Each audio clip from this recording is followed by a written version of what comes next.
সবাইকে স্বাগতম। আজকের আলোচনা রাসায়নিক বন্ধনের যোজ্যতা ইলেকট্রন, যোজনী ও আয়নিক বন্ধন। তাহলে দেখা যাক যোজ্যতা ইলেকট্রন কাকে বলে। কোনো মৌলের সর্বশেষ প্রধান শক্তি স্তরে মোট যে ইলেকট্রন থাকে তাকেই বলা হয় সেই মৌলের যোজ্যতা ইলেকট্রন। এখন তাহলে আমরা দেখি কিভাবে যোজ্যতা ইলেকট্রন পাই। এখন এখানে যদি আমরা নাইট্রোজেন পরমাণু নিই, তাহলে নাইট্রোজেনের পারমাণবিক সংখ্যা আমরা কত জানি? 7। তাহলে আমরা কি পাই? ইলেকট্রন বিন্যাস করলে 1s2 2s2 2p কত পাই আমরা? 3। এখন সর্বশেষ প্রধান যে শক্তি স্তর কি? এখানে 2। এতে মোট ইলেকট্রন আছে কয়টি? এই 3টি, এই 2টি, মোট কয়টি? 5টি। তাহলে নাইট্রোজেনের যোজ্যতা ইলেকট্রন কয়টি হবে? 5টি। তাহলে নাইট্রোজেনের যোজ্যতা ইলেকট্রন আমরা কি পেলাম? 5টি। এখন যদি আমরা চিন্তা করি সোডিয়াম 11, এর যদি আমরা ইলেকট্রন বিন্যাস করি তাহলে কি আসে আমাদের? 1s2 2s2 2p6 3s1। এখন সর্বশেষ প্রধান শক্তি স্তর কি? এখানে 3। এখানে মোট ইলেকট্রন আছে কয়টি? 1টি। তাহলে এর যোজ্যতা ইলেকট্রন কয়টি হবে? 1টি। এখন যদি আমি চিন্তা করি কার্বন 6, তাহলে কি আসবে আমাদের? 1s2 2s2 2p2। এখানে মোট ইলেকট্রন আছে কয়টি সর্বশেষ শক্তি স্তরে? 2 এর 2 4টি। তাহলে এর যোজ্যতা ইলেকট্রন কয়টি হবে? 4টি। অনুরূপভাবে আমরা প্রত্যেক মৌলের ক্ষেত্রে আমরা এভাবে যোজ্যতা ইলেকট্রন কি করতে পারি? আমরা নির্ণয় করতে পারি। ঠিক এখন যোজনী বা যোজ্যতা কাকে বলে? অনুগঠনকালে কোনো মৌলের একটি পরমাণুর সাথে অপর একটি মৌলের পরমাণু যুক্ত হওয়ার যে ক্ষমতা তাকেই বলা হয় মূলত যোজনী বা যোজ্যতা। তাহলে দেখা যাক, যদি আমরা চিন্তা করি যে NaCl একটি যৌগ, তাহলে এখানে কিন্তু আমাদের পরমাণু আছে 2টি, একটি সোডিয়াম আর একটি কি? ক্লোরিন। তাহলে যদি আমরা সোডিয়ামের ইলেকট্রন বিন্যাস করি কি আসে আমাদের? Sodium 11 1s2 2s2 2p6 3s1। আবার যদি আমরা ক্লোরিনেরও ইলেকট্রন বিন্যাস করি কত আসে আমাদের? 17 1s2 2s2 2p6 3s2 3p5। এখন সোডিয়াম অষ্টকপূর্ণ হওয়ার জন্য সে যে ইলেকট্রন ত্যাগ করবে, কয়টি ইলেকট্রন ত্যাগ করবে? 1টি। আর ক্লোরিন অষ্টকপূর্ণ হওয়ার জন্য লাস্ট শক্তি স্তরে তার কয়টি ইলেকট্রনের প্রয়োজন? 1টি ইলেকট্রনের প্রয়োজন। তাহলে অষ্টকপূর্ণ হওয়ার জন্য যে কয়টি ইলেকট্রন ত্যাগ করবে তাকেই বলা হবে তার যোজনী। তাহলে এখানে সোডিয়ামের যোজনী কত পাই? 1। ঠিক অনুরূপভাবে ক্লোরিন অষ্টকপূর্ণ হওয়ার জন্য তার লাস্টে কয়টি ইলেকট্রন প্রয়োজন? 1টি, কারণ এখানে আছে এই 2 এই 5, মোট ইলেকট্রন হয় 7টি। সোডিয়াম থেকে যদি 1টি নেওয়া হয় তাহলে তার মোট ইলেকট্রন হয় কয়টি? এখানে 8টি, সে অষ্টকপূর্ণ হয়। তাহলে ক্লোরিন নিল কয়টি? 1টি, এই কারণে তার যোজনী কত? 1।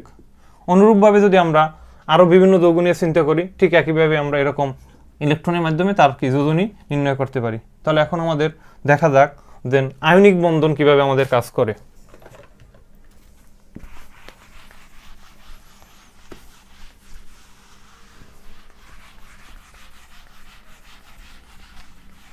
অর্থাৎ রাসায়নিক বন্ধনের ভিতরে আমাদের 2টি পার্ট, একটি হলো আয়নিক বন্ধন আর একটি সমযোজী বন্ধন। নবম-দশম শ্রেণীর ক্ষেত্রে ধাতব বন্ধন ও আলোচনা করা আছে, কিন্তু আমাদের মূলত গুরুত্বপূর্ণ 2টি পার্ট, একটি হলো আয়নিক বন্ধন আর একটি সমযোজী বন্ধন। তাহলে আয়নিক বন্ধন কি?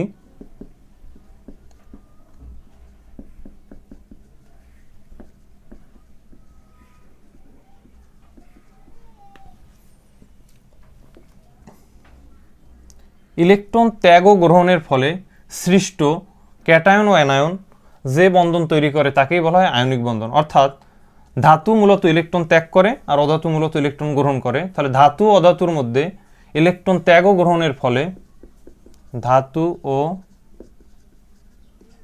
অধাতুর মধ্যে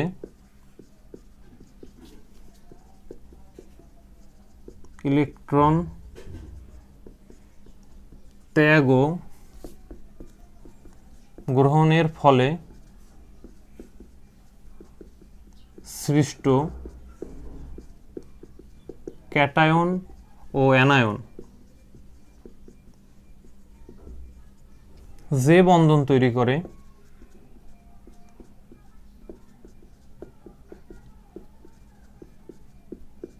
তাকে আয়নিক বন্ধন বলে।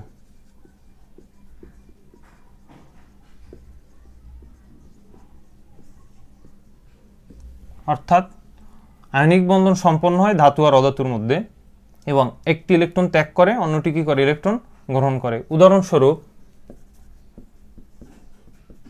Sodium chloride, magnesium chloride, sodium fluoride. এখন কিভাবে তাদের মধ্যে আয়নিক বন্ধন সম্পন্ন হয় আমরা ডায়াগ্রামের মাধ্যমে লক্ষ্য করি। সোডিয়াম ক্লোরাইড নিয়ে আমরা চিন্তা করি, NaCl। এখানে সোডিয়ামের যদি আমরা ইলেকট্রন বিন্যাস করি তাহলে সোডিয়াম কত আমরা জানি 11, এর ইলেকট্রন বিন্যাস করলে কি আসে 1s2 2s2 2p6 3s1।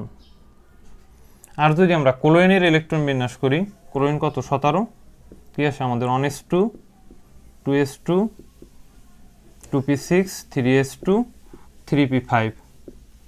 এখন ক্লোরিনের ইলেকট্রনটি কেমন করে সজ্জিত থাকে তা দেখার জন্য আমরা যদি হুন্ডির নিয়ম ইলেকট্রন বিন্যাস করি, অর্থাৎ 1s2 2s2 2p6 এ পর্যন্ত আমাদের ইলেকট্রন দ্বারা পূর্ণ আছে, কিন্তু এখানে তৃতীয় নম্বর শক্তি স্তর ইলেকট্রন দ্বারা সম্পূর্ণ পূর্ণ নাই, কারণ এখানে আমাদের উপশক্তি স্তর S থাকে, P থাকে, Dও থাকে। কিন্তু হুন্ডের নীতিতে ইলেকট্রন হয়েছে জোড়ায় জোড়ায় প্রবেশ করে।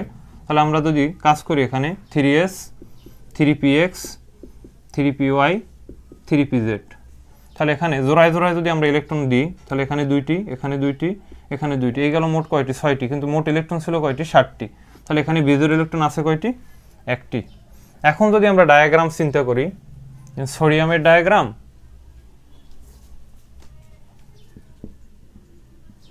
সোডিয়ামের শুরুতে ইলেকট্রন আছে কয়টি 2টি, এরপরে ইলেকট্রন আছে কয়টি আমাদের 8টি,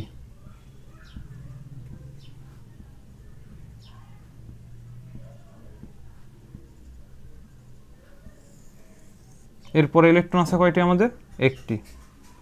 যোগ আমি যদি ক্লোরিনের ডায়াগ্রাম চিন্তা করি তাহলে ক্লোরিনের শুরুতে ইলেকট্রন আছে কয়টি 2টি, এরপরে ইলেকট্রন আছে কয়টি 8টি,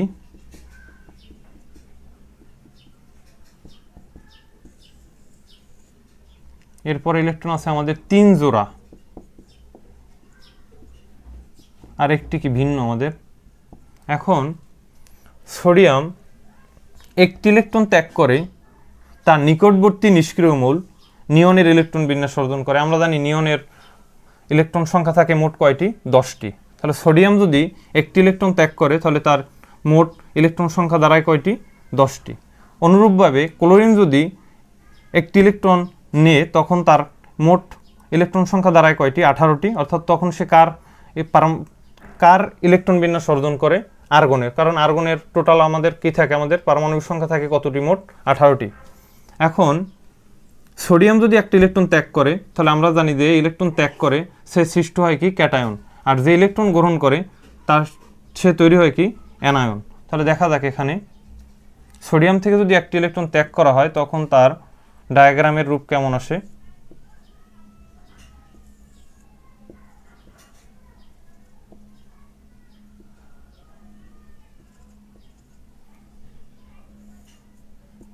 তাহলে যেহেতু সোডিয়াম একটি ইলেকট্রন ত্যাগ করে তাহলে সে কি একটি প্লাস আয়নে পরিণত হয় প্লাস। ক্লোরিনের ডায়াগ্রাম যদি চিন্তা করি আমরা,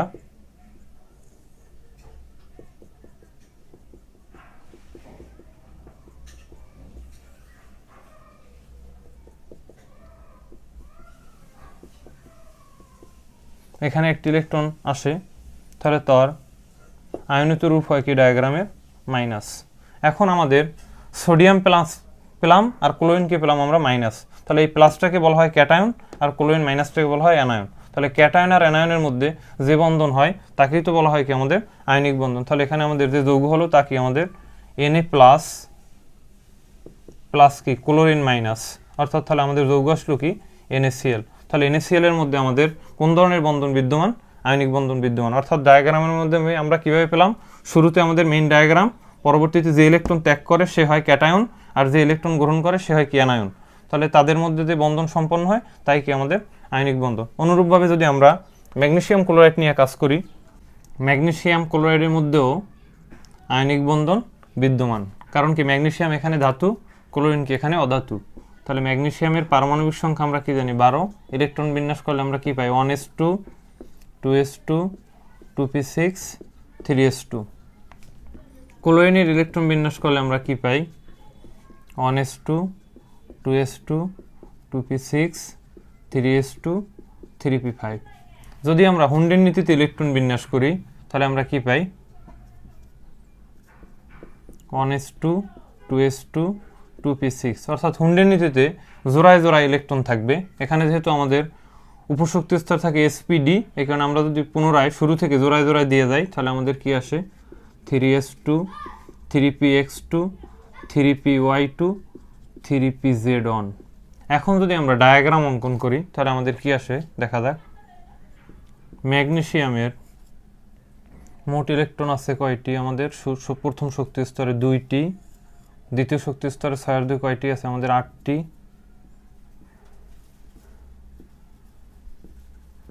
পরে তৃতীয় শক্তি স্তরে ইলেকট্রন আছে কয়টি আমাদের 2টি। এখন ম্যাগনেসিয়াম ক্লোরাইড যৌগে ক্লোরিন কয়টি আমাদের 2টি। তাহলে আমাদের যদি ক্লোরিনের ডায়াগ্রাম অঙ্কন করি আমরা, প্রথম শক্তি স্তরে কয়টি আছে আমাদের 2টি, দ্বিতীয় শক্তি স্তরে কয়টি আছে আমাদের 8টি,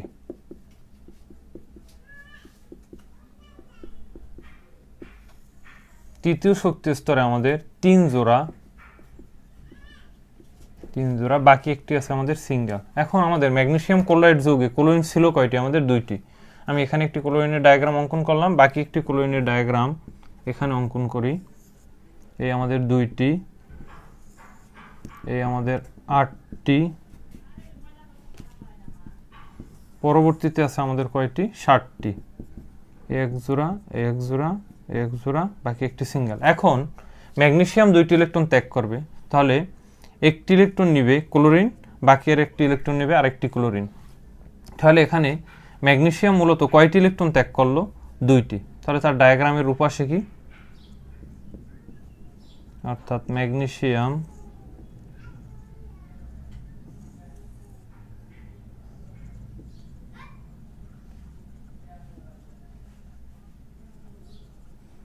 দুইটি ইলেকট্রন ত্যাগ করার পরে সে কি হয় ক্যাটায়ন, প্লাস ক্লোরিনের ডায়াগ্রাম কি আসে আমাদের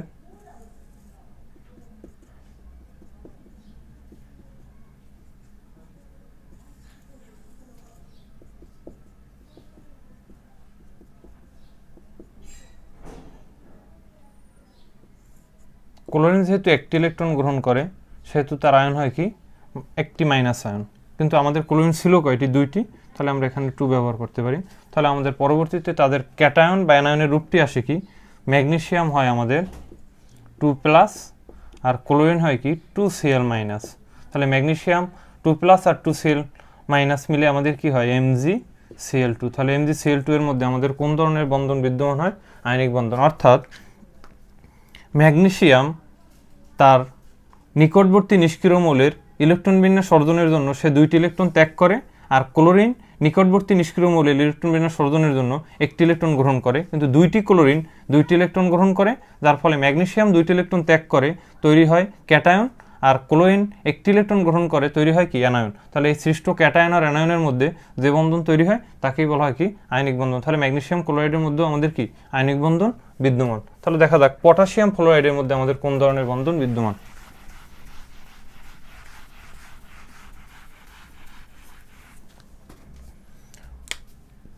পটাশিয়াম ফ্লোরাইড, পটাশিয়ামের পারমাণবিক সংখ্যা আমরা কত জানি 19। যদি আমরা ইলেকট্রন বিন্যাস করি তাহলে কি আসে 1s2 2s2 2p6 3s2 3p6 কি পরে 4s1। তাহলে আমরা জানি সাধারণত ধাতু হয় যদি একটি ইলেকট্রন 2টি ইলেকট্রন 3টি ইলেকট্রন ত্যাগ করে তাহলে তাদেরকে সাধারণত ধাতু বলা হয়, আর যারা 3টি ইলেকট্রন গ্রহণ করে অথবা 2টি ইলেকট্রন গ্রহণ করে অথবা একটি ইলেকট্রন গ্রহণ করে তাদেরকে বলা হয় কি অধাতু। তাহলে পটাশিয়াম সহজেই একটি ইলেকট্রন ত্যাগ করতে পারে। আর ফ্লোরিন কি দেখা যাক, আমাদের ফ্লোরিনের কি 9। তাহলে কি 1s2 2s2 2p কত আসে আমাদের এখানে 2p5। এখন ফ্লোরিন তার নিকটবর্তী নিষ্ক্রিয় মৌলের ইলেকট্রন বিন্যাস অর্জনের জন্য পটাশিয়াম থেকে যদি একটি ইলেকট্রন গ্রহণ করে তাহলে সে নিকটবর্তী নিষ্ক্রিয় মৌল কি নিয়নের ইলেকট্রন বিন্যাস অর্জন করে, আর পটাশিয়াম একটি ইলেকট্রন ত্যাগ করে তার নিকটবর্তী নিষ্ক্রিয় মৌল কি আর্গনের ইলেকট্রন বিন্যাস অর্জন করে। তাহলে আমরা ডায়াগ্রামের মাধ্যমে দেখি পটাশিয়ামের ডায়াগ্রাম কি আসে আমাদের পটাশিয়ামের শুরুতে 2টি ইলেকট্রন আছে, পরবর্তীতে আছে আমাদের কয়টি 8টি,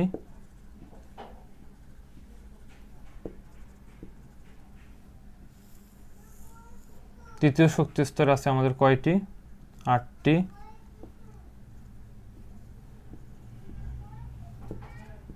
চতুর্থ শক্তি স্তরে আছে আমাদের কয়টি 1টি, প্লাস যদি আমরা ফ্লোরিনের ডায়াগ্রাম অঙ্কন করি, ফ্লোরিনের শুরুতে আছে কয়টি আমাদের 2টি, পরে আছে আমাদের কয়টি 60টি, কিন্তু হুন্ডের নিয়ম অনুসারে আমাদের শুরুতে কয় জোড়া হয় 3 জোড়া, আর বাকি একটি কেমন হয় ভিন্ন।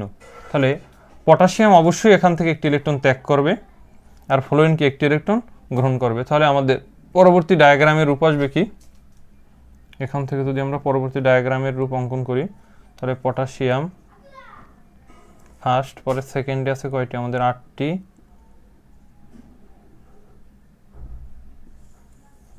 পরবর্তীতে আছে কয়টি আমাদের 8টি। তাহলে পটাশিয়াম কয়টি ইলেকট্রন ত্যাগ করলো 1টি, এখানে একটি প্লাস আয়ন, প্লাস ফ্লোরিন কয়টি ইলেকট্রন গ্রহণ করলো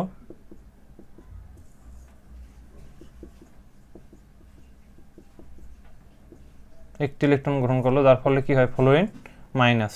তাহলে পটাশিয়াম প্লাস আর ফ্লোরিন মাইনাসের মধ্যে আমাদের কি হয় পটাশিয়াম ফ্লোরাইড যৌগ সম্পন্ন হয় কেএফ, আর পটাশিয়াম ফ্লোরাইডের মধ্যেই তখন কি আমাদের আয়নিক বন্ধন বিদ্যমান থাকে, কারণ প্রত্যেক যৌগের উদ্দেশ্যই থাকে তার নিকটবর্তী নিষ্ক্রিয় মৌলের ইলেকট্রন বিন্যাস অর্জন করা এবং লাশ শক্তি স্তরে অষ্টকপূর্ণ অথবা দ্বিত্বপূর্ণ হওয়া। তাহলে এখানে আমাদের পটাশিয়াম অষ্টকপূর্ণ হয়, ফ্লোরিনও কি অষ্টকপূর্ণ হয়, যার ফলে তাদের মধ্যে কি আয়নিক বন্ধন বিদ্যমান।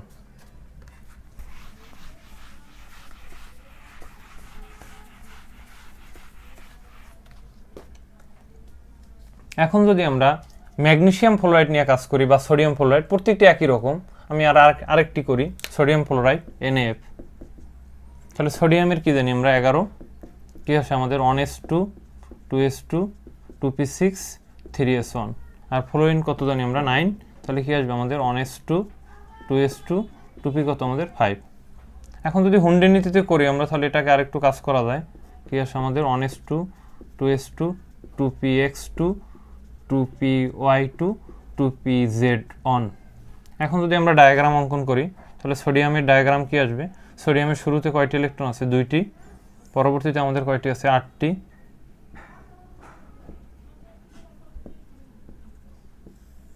এর পরবর্তীতে আমাদের কয়টি আছে 1টি, প্লাস ফ্লোরিনের যদি আমরা ডায়াগ্রাম অঙ্কন করি, তাহলে কি আসবে এখানে শুরুতে আছে কয়টি 2টি, পরবর্তীতে আছে আমাদের কয় জোড়া 3 জোড়া, 1 জোড়া 2 জোড়া 3 জোড়া, আর বাকি একটি আছে কি আমাদের সিঙ্গেল। তাহলে সোডিয়াম যদি একটি ইলেকট্রন ত্যাগ করে, ফ্লোরিন একটি ইলেকট্রন কি করবে গ্রহণ করবে। তাহলে আমাদের ডায়াগ্রাম কি আসে,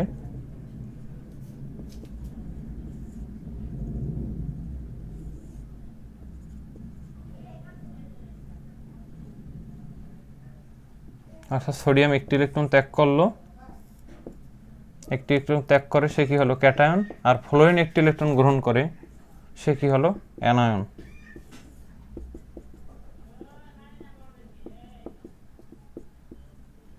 অর্থাৎ এখানে হলো কি আমাদের মাইনাস আয়ন। তাহলে তার মধ্যে কি যৌগ সম্পন্ন হবে কিভাবে, Na প্লাস প্লাস কি ফ্লোরিন মাইনাস, তাহলে কি হলো NaF। তাহলে NaF এর মধ্যে কোন ধরনের বন্ধন বিদ্যমান, আয়নিক বন্ধন বিদ্যমান। তাহলে আমরা অনুরূপভাবে lithium fluoride, magnesium fluoride, calcium chloride অনুরূপভাবে আমরা কি একইভাবে করতে পারি। সবাইকে ধন্যবাদ।